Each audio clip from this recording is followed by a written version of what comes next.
हरे कृष्ण। आज है गुप्त नवरात्रि का 5वां दिन और आप सभी को इस गुप्त नवरात्रि की बहुत सारी शुभकामनाएं। गुप्त नवरात्रि के 5वें दिन आप सबका इस कथा यात्रा में स्वागत करते हैं और आज हम सुनेंगे 10 महाविद्याओं में से एक माँ त्रिपुर भैरवी की पौराणिक कथा, जो कि 5वीं महाविद्या कहलाई जाती है। तो आइए आज की गुप्त नवरात्रि के 5वें दिन की पौराणिक कथा आरंभ करते हैं। एक वैदिक शास्त्र के अनुसार एक समय महाकाली देवी के मन में गौर वर्ण प्राप्त करने की इच्छा उत्पन्न हुई। इस कामना के कारण देवी भगवान शिव के समक्ष से अंतर्ध्यान हो गई। जब भगवान शिव को देवी काली नहीं मिली तो वे व्याकुल हो गए और उन्होंने देवर्षि नारद से देवी के विषय में पूछा। तब नारद मुनि ने शिवजी से कहा कि देवी सुमेरु पर्वत के उत्तर में प्रकट हुई है। महादेव जी के आदेश देने पर नारद मुनि उन्हें खोजने के लिए निकल पड़े। देवी के पास जाकर उन्होंने विवाह का प्रस्ताव रखा और ये सुनकर देवी अत्यंत क्रोधित हो गई और उन्होंने अपनी देह से भैरवी विग्रह प्रकट किया। इस प्रकार महाकाली के छाया विग्रह से ही त्रिपुर भैरवी का प्राकट्य हुआ। रुद्रयामल तंत्र शास्त्र के अनुसार सभी 10 महाविद्याएं भगवान शिव की शक्ति हैं और देवी भागवत के अनुसार त्रिपुर भैरवी महाकाली का ही अत्यंत उग्र स्वरूप है। दुर्गा सप्तशती में भैरवी को मुख्यतः चंडी के रूप में देखा जाता है, जिन्होंने चंड और मुंड नामक असुरों का वध किया था और इसलिए उन्हें चामुंडा भी कहा जाता है। माँ भैरवी के 2 रूप बताए गए हैं। पहला रूप है काली के समान, जहाँ वे स्मशान भूमि में एक शव देह के ऊपर बैठी है। उनके 4 हाथों में खड्ग, त्रिशूल, असुर का कटा हुआ सिर और अभय मुद्रा है। और दूसरा रूप पार्वती के समान है, जहाँ वे 10,000 उगते हुए सूर्य के तेज से प्रकाशित हैं। वे कमल पुष्प पर विराजमान हैं और उनके हाथों में पुस्तक, माला और अभय तथा वरद मुद्राएं हैं। ऐसा कहा जाता है कि माँ भैरवी की साधना से बुरी आत्माओं, शारीरिक कमजोरियों का निवारण होता है, सुंदर जीवन साथी की प्राप्ति होती है, विवाह के सुयोग बनते हैं और दैवीय शक्तियों की सहाय मिलती है। माँ भैरवी भगवान शिव के अंदर निवास करती हैं। उनकी जयंती मार्गशीर्ष मास के शुक्ल पक्ष की पूर्णिमा तिथि के दिन मनाई जाती है। रुद्रयामल तंत्र शास्त्र, देवी भागवत और दुर्गा सप्तशती जैसे ग्रंथों में उनकी विस्तृत महिमा का वर्णन पाया जाता है। देवी भैरवी भगवान भैरव की अर्धांगिनी है, जो कि भगवान शिव का विनाशकारी रौद्र स्वरूप है। देवी भैरवी विभिन्न रूपों में पूजी जाती हैं, जैसे कि रुद्र भैरवी, भद्र भैरवी, चैतन्य भैरवी, नित्य भैरवी, कौलेश भैरवी, स्मशान भैरवी, संपत प्रदा भैरवी, त्रिपुर भैरवी, सिद्ध भैरवी, भुवनेश्वर भैरवी इत्यादि। देवी का ये भैरवी स्वरूप अत्यंत विभत्स और भयंकर है, जो देवी काली के ही समान है। तो ये थी गुप्त नवरात्रि के 5वें दिन माँ त्रिपुर भैरवी की पौराणिक कथा। आइए अब हम 5वें दिन सुनी जाने वाली माँ स्कंद माता की कथा का श्रवण करते हैं। एक समय की बात है, ब्रह्मांड में तारकासुर नामक राक्षस ने भयंकर तबाही मचाई हुई थी। उसे भगवान ब्रह्मा से एक अमोघ वरदान प्राप्त था कि उसका वध महादेव और उनकी पत्नी से उत्पन्न होने वाली संतान ही कर सकती है।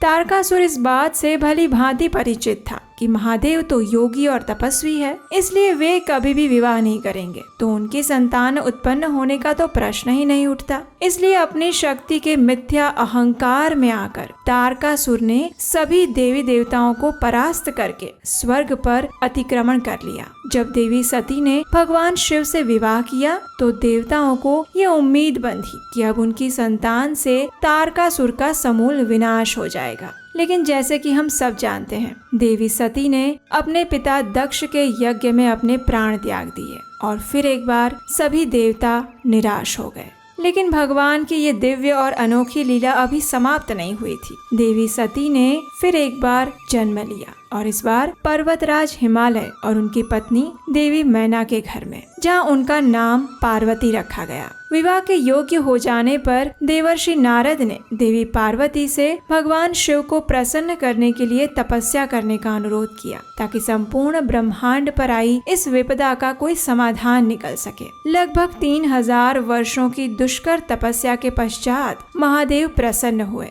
और उन्होंने देवी पार्वती का पाणी ग्रहण किया। अब जैसा विधि का विधान था, देवी पार्वती और महादेव ने एक शक्तिशाली बीज को उत्पन्न किया, जो आगे चलकर उनका पुत्र बनने वाला था। अब महादेव और देवी पार्वती का ये पुत्र साधारण कैसे हो सकता है? तो ये बीज इतना शक्तिशाली और तेजस्वी था कि इसे संरक्षित करने का कार्यभार स्वयं अग्निदेव को सौंपा गया। लेकिन अग्निदेव भी उस शक्तिशाली बीज के प्रचंड तेज से अप्रभावित नहीं रह पाए और उन्हें संभालने के प्रयास में वे निष्फल रहे। अंततः उन्होंने उस शक्तिशाली बीज को देवी गंगा को सौंप दिया। देवी गंगा ने उस बीज की देखभाल तो की, लेकिन देवी पार्वती ये अच्छे से जानती थी कि केवल वे ही इस बीज को संभाल पाएगी, क्योंकि उसका तेज संपूर्ण ब्रह्मांड को भस्म करने में सक्षम था। और तब देवी पार्वती ने जल का रूप धारण किया और उस बीज को संरक्षित किया और कुछ समय बाद कार्तिकेय का जन्म हुआ।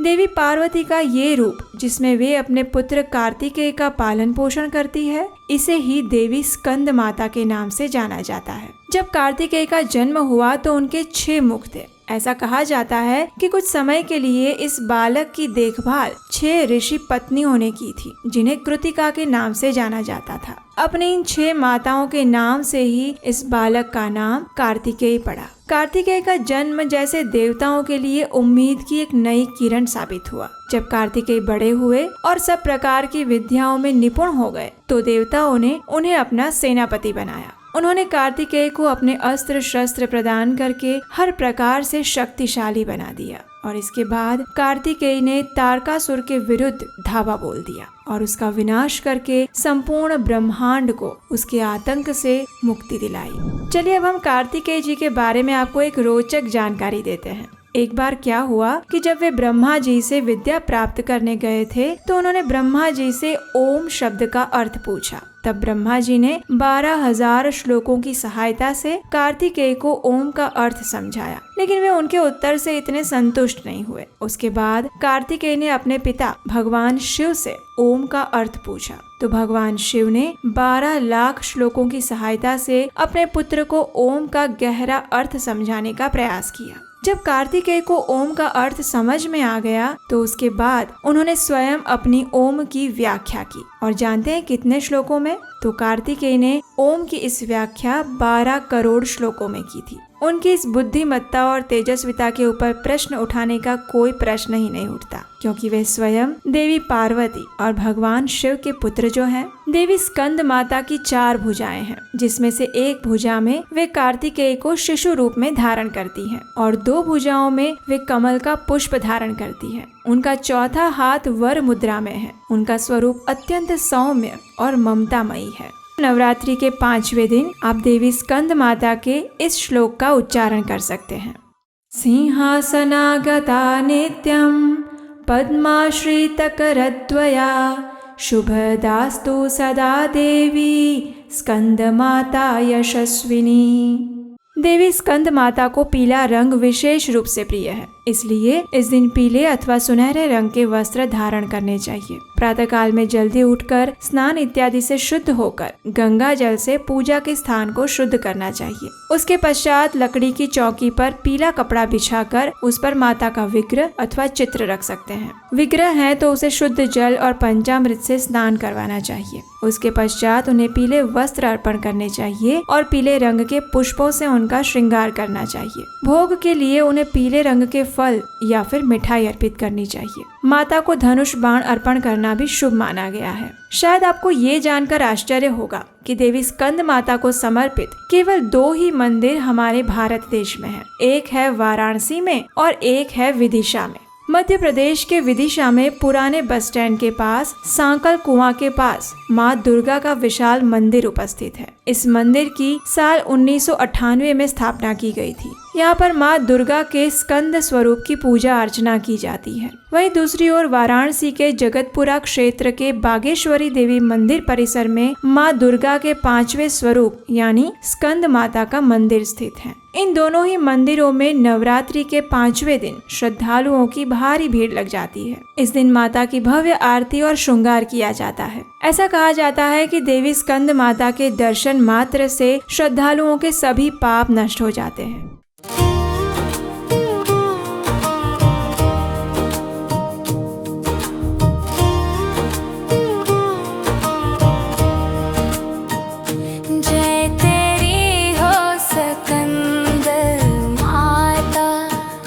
पांचवा नाम तुम्हारा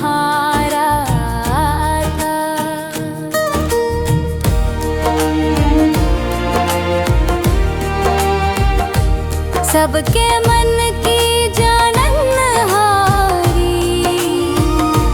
जग जननी सबकी महतारी। तेरी जोत जलाता रहूं मैं, हर दम तुझे ध्याता रहूं मैं। कई नामों से तुझे पुकारा, मुझे एक है तेरा सहारा। कहीं पहाड़ों पर है डेरा, कई शहरों में तेरा बसेरा। हर मंदिर में तेरे नजारे, गुण गाए तेरे भक्त प्यारे। भक्ति अपनी मुझे दिला दो, शक्ति मेरी बिगड़ी बना दो।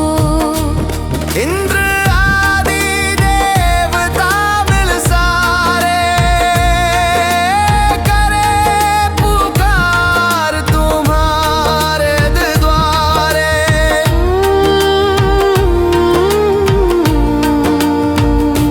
दुष्ट दैत्य जब चढ़ कर आए, तू ही खंड हाथ उठाए। दासों को सदा बचाने आई, भक्त की आस पुजाने आई। जय तेरी हो सकंद माता, पांचवा नाम तुम्हारा आता। जय तेरी हो सकंद माता, पांचवा नाम तुम्हारा आता। स्कंद माता की जय। माँ करुणामयी की जय।